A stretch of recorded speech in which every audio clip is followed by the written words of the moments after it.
everyone, welcome back. My name is Cassie. I am the evil secret ninja, and I talk about books and review books on my channel. So today, I am doing my weekly reading update slash vlog, or however you want to think about it.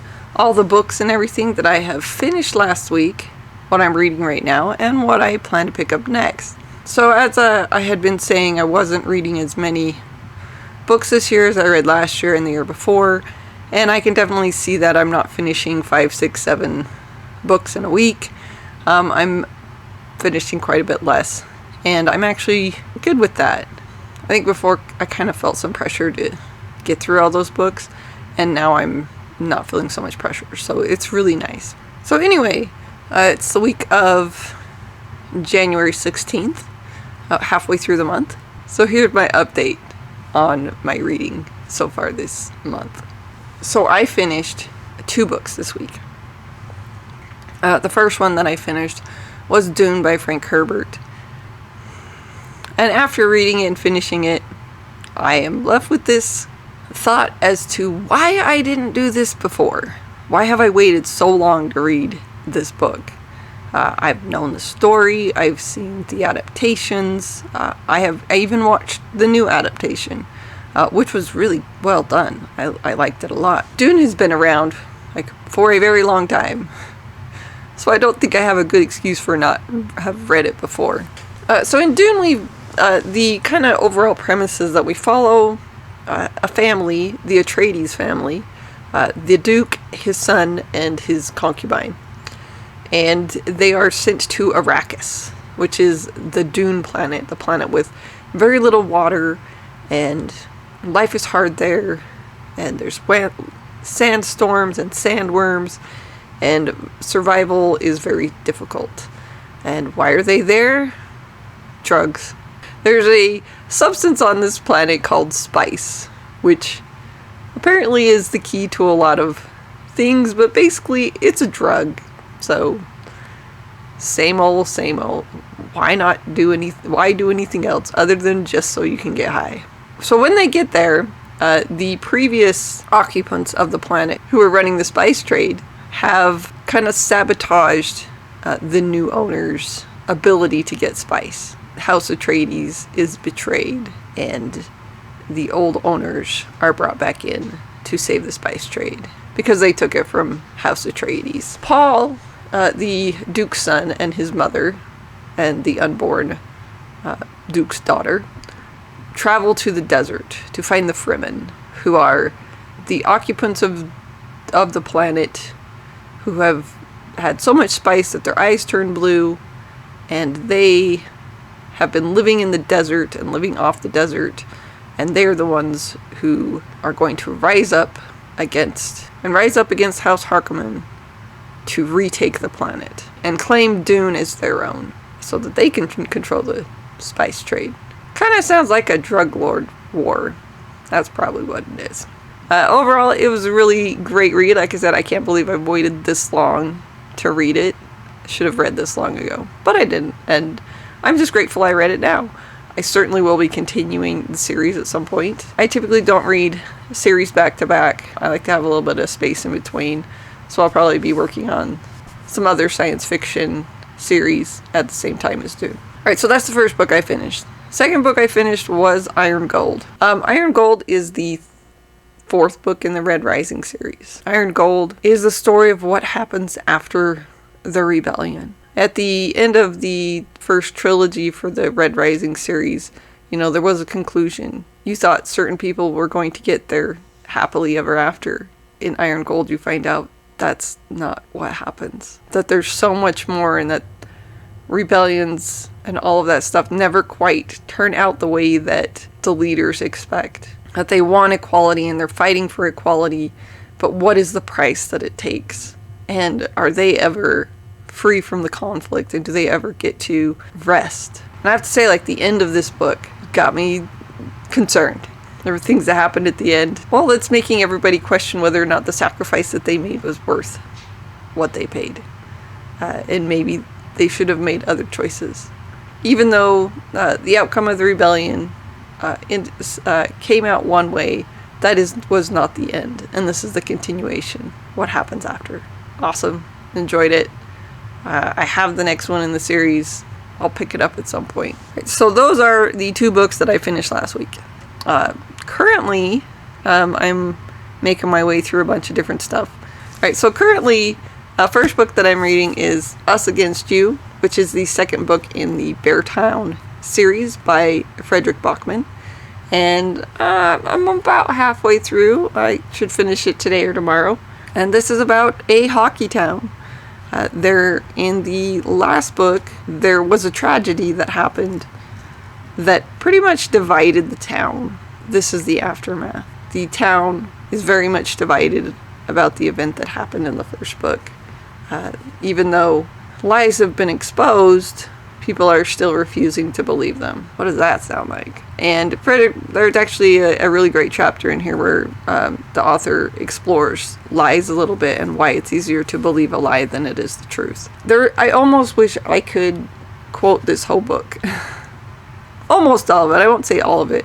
But every chapter has something that brings me closer to every character. Every chapter is just beautiful. Fredrik Backman is an awesome writer. If you've never read anything by Backman, pick up some of his books. They might just blow you away. Us Against You, I'm reading that. Also, next I'm reading Wilder Girls by Rory Power. And this is I would say it's a dark academia, but it's more like after the tragedy has happened. And we are following these girls who are stuck on this island who have been infected with some strange disease.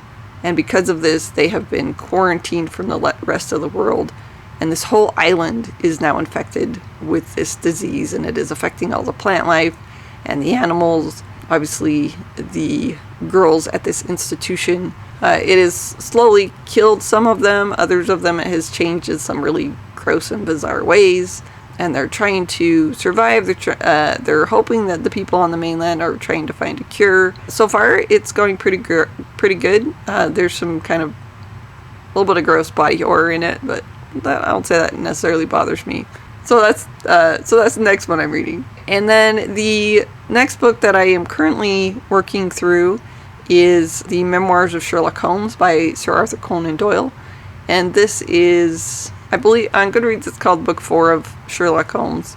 Like, I'm enjoying it. It's just slowly working things through. There are certainly some things that I'm not a fan of with the author's writing. I don't like how he portrays women. I don't think that even in that time where women were considered so weak, women weren't really as weak as they're made out to be. But then, obviously, Sherlock Holmes, the detective or the consultant to the police, which now is something that we see played out over and over again in, well, just about everywhere. So I'm reading that. And then I also wanted to mention, even though like this, so this book I'm kind of going through really slowly right now, and that is Dead House Gates by Stephen Areson, and that's the second book in the Madaline Book of the Fallen. And this is just kind of the book that I have when I'm waiting for clients, and I'm just probably not getting through all that much, but when I'm waiting for clients to arrive or things like that, then I'll just pick it up and read while I'm waiting. Obviously between trying to set up for whatever we're doing for that appointment. So I'm probably just getting through 10-15 pages a day or so, or maybe not even that. So this will be a long time going. I am rereading this because I read the first 3 books in the series, and I felt like afterward I still had no idea what was going on.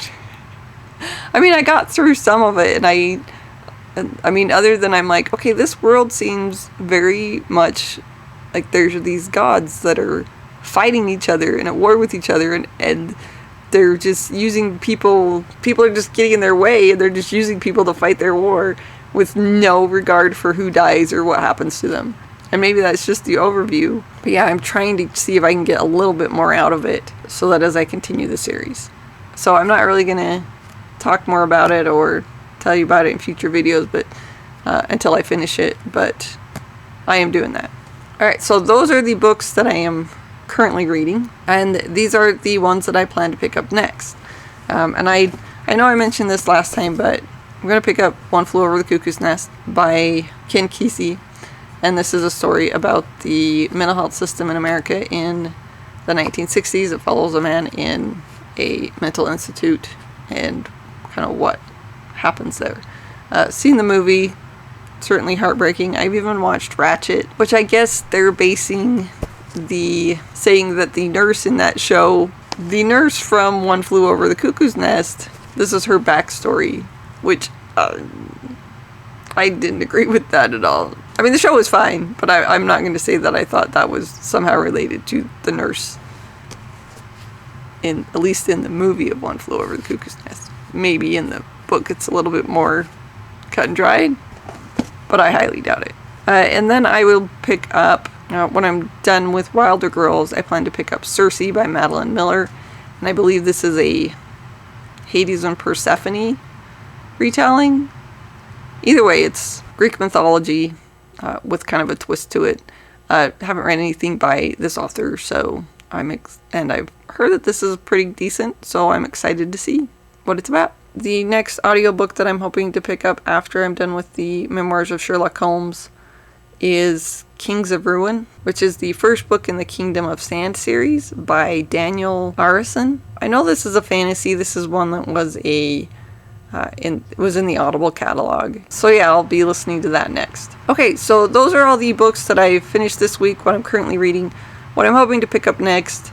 I think next week I'll probably just have maybe 2 or 3 that I've read this week too, and I'm not overly worried or upset about it. I'm actually enjoying what I'm reading.